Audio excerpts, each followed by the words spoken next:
Bonjour, bienvenue à vous sur cette nouvelle session de questions spéciales à la stratégie de création qui entre dans sa 6e partie.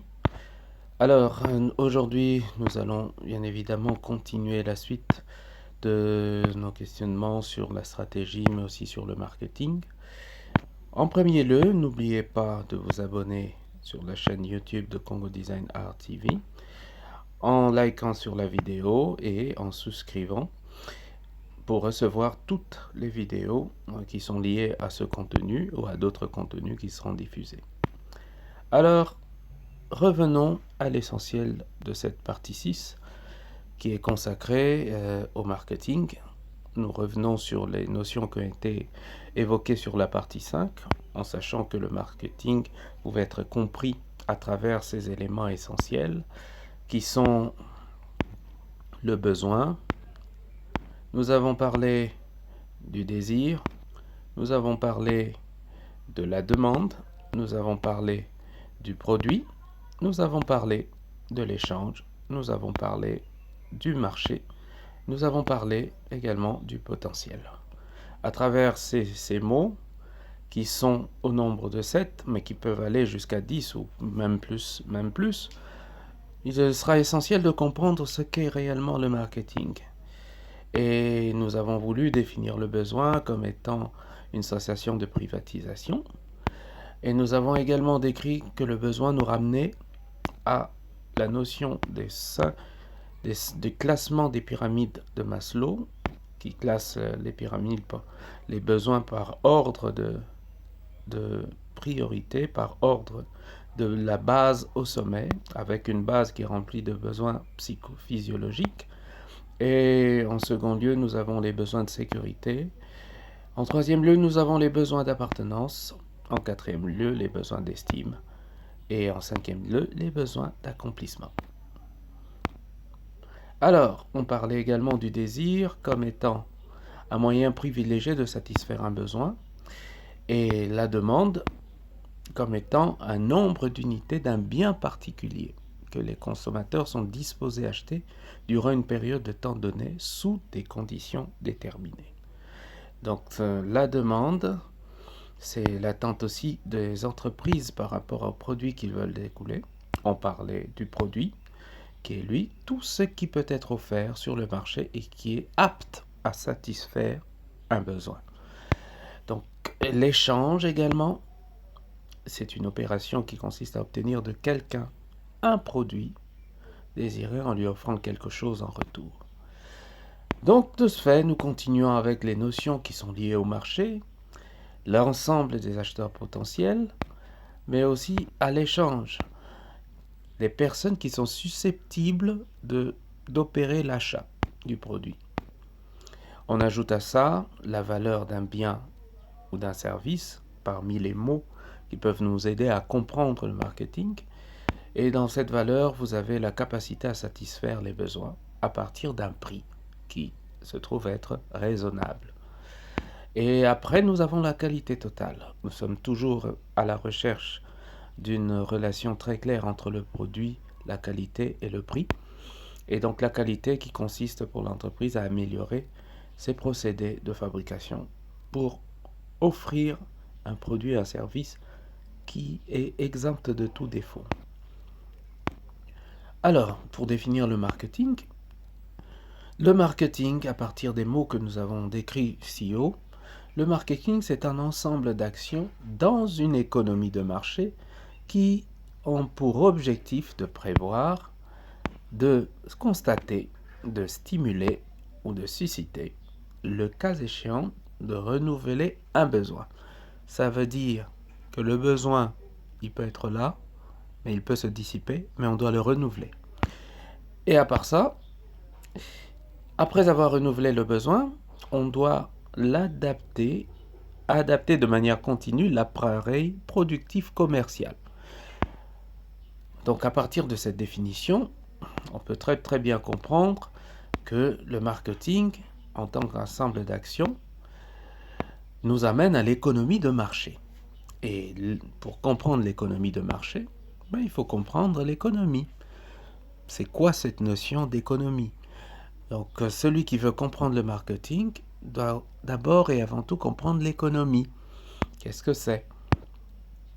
Alors, pour parler de l'économie, c'est la science qui étudie comment les ressources rares sont employées pour la satisfaction des besoins des hommes vivant en société. Bon, c'est une définition toute simple. Vous trouverez des définitions d'économistes beaucoup plus aguerris que nous. Nous ne sommes pas économistes, mais on cherche quand même comment les notions sont interliées entre eux.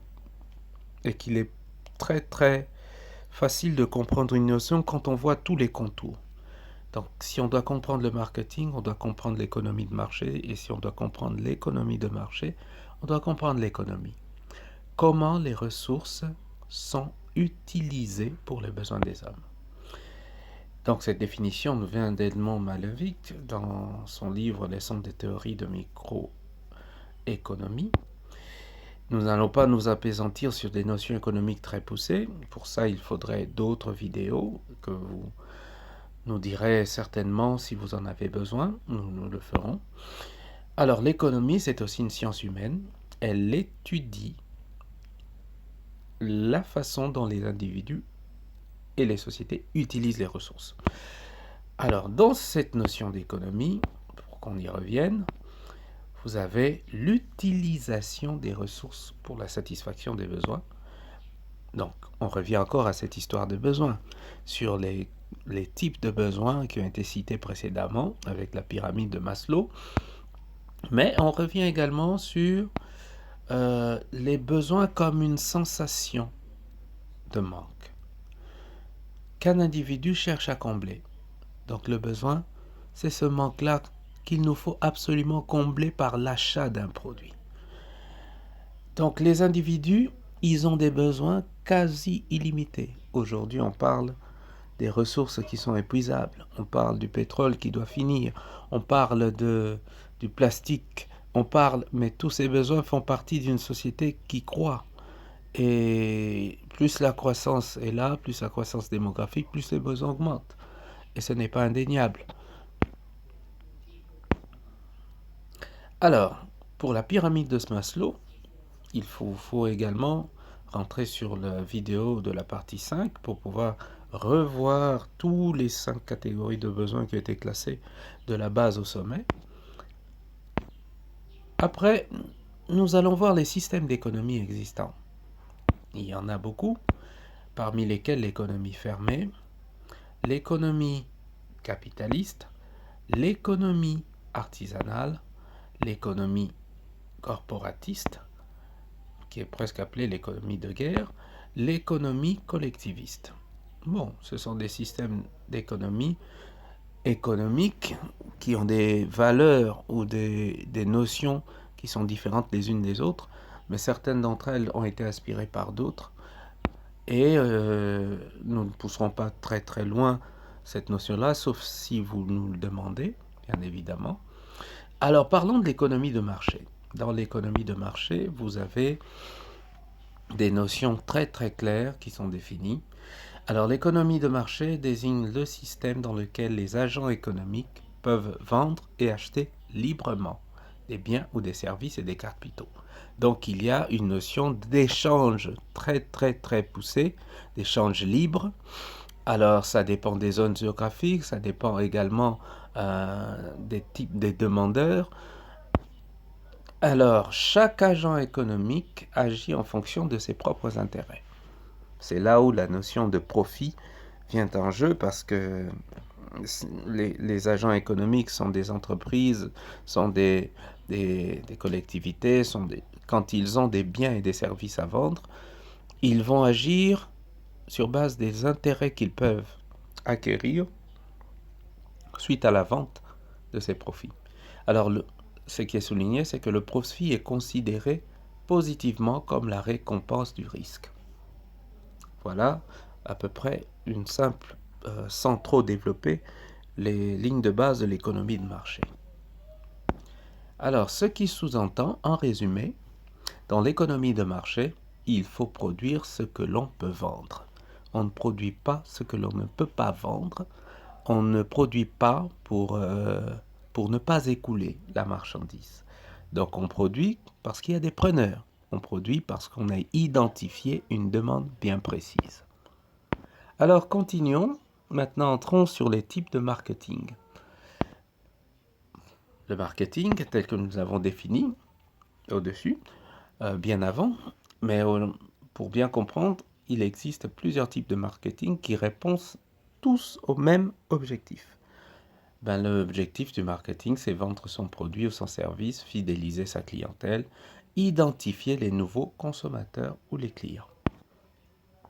Nous citons parmi les types de marketing le marketing stratégique, le marketing opérationnel, le marketing digital, le marketing d'influence, le marketing relationnel, le marketing communautaire, le marketing viral, le street marketing, très particulier, le marketing sportif, le marketing sensoriel, le marketing interne, le marketing expérientiel, le marketing B2B, le marketing urbain, le marketing politique.